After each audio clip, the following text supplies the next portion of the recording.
Welcome to general exercise modifications for people that have diastasis recti or a core injury.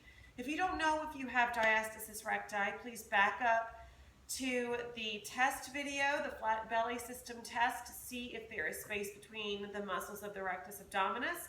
And if there is, even a little bit, doing some modifications in your regular everyday fitness will make a big difference in how well you can repair that injury.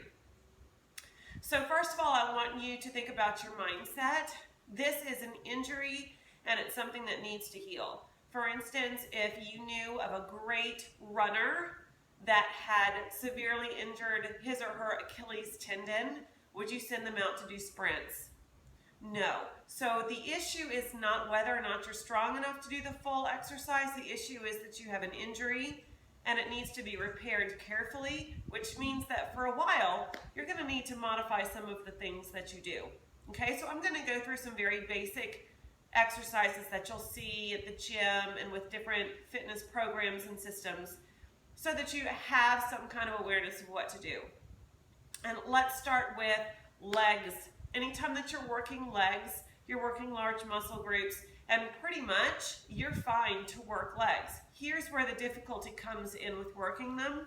Anytime that you squat, if you have a core injury or if you have weak muscles here in the abdomen, at some point they're going to want to push forward, push out, and meet your thighs.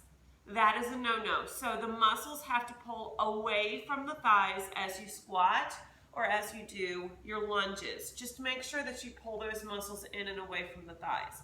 Now, if you're doing a very heavy leg press, this is especially an issue. Make sure that you're not pushing so heavy on your leg press that your abdominal muscles want to push out.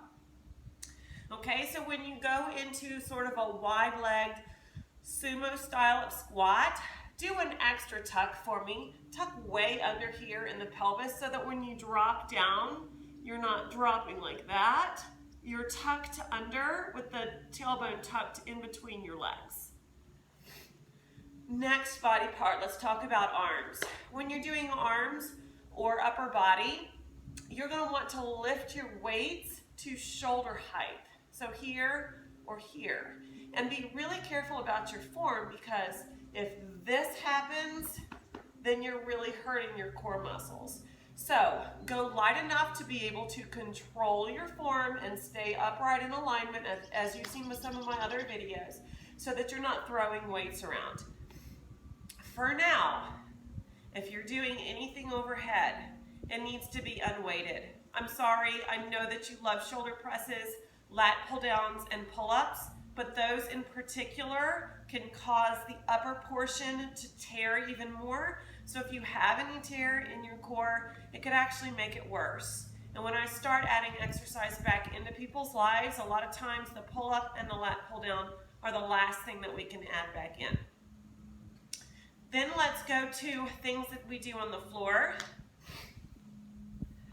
So when you're doing a basic plank, anything in a plank, a push-up, holding a plank, cat-cow, anything that has this general position, here's what you need to do.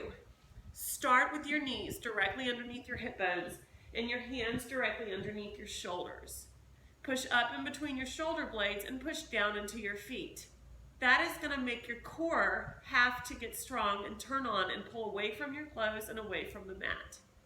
Now, as you get stronger, you can move your knees back and keep a straight line from your head to your knees. Now, when you get here, do an extra tuck for me in that tailbone area again, in the pelvis, tuck it under. Keep the area underneath your belly button, the skin between your belly button and your pubic bone, keep that pulled in and up. That's really important. That's the cradle for holding your rectus abdominis up and in. And it is an exercise that I use quite frequently to strengthen that area, which helps in healing. Important rule, this is out for now. If you are in any kind of plank, one knee at least needs to be down. So you can start here, and then as you get stronger, you can alternate putting one leg up at a time, but not both. Not until you have reached the end of the system to where we have gone over the core control rules and you are completely comfortable and in control in holding any kind of plank. That's very important. And finally, let's talk about what to do when you're lying on your back. Anything where you're lying on your back, first of all, you don't get there just by rolling down, okay? You turn onto your side, roll onto your side, and then onto your back. Now from here, you're gonna tuck that tailbone under. Again, it's that cradle, that girdle here from hip bone to hip bone that's holding the rectus abdominis. Then you're pushing the upper ribs that are wanting to stick up, you're pulling them down with the top of the core so that that area is also staying strong. So if you're in a class or you're working on a system that does sit-ups, roll-ups, anything from that kind of exercise, I'm sorry, that's out for now. Your head is going to stay down and one leg is going to stay down. So are you allowed to do this? Yes. Are you allowed to do this? If it's in control, yes. As soon as this is out of control, navel pushing up and out, it is completely out. So it's time to become much more aware of how your body works and how your core works for the rest of your body systems. That's the only way to move forward to start to repair and heal. Later on in the system, we'll talk about how to move on. So pay attention to that special segment.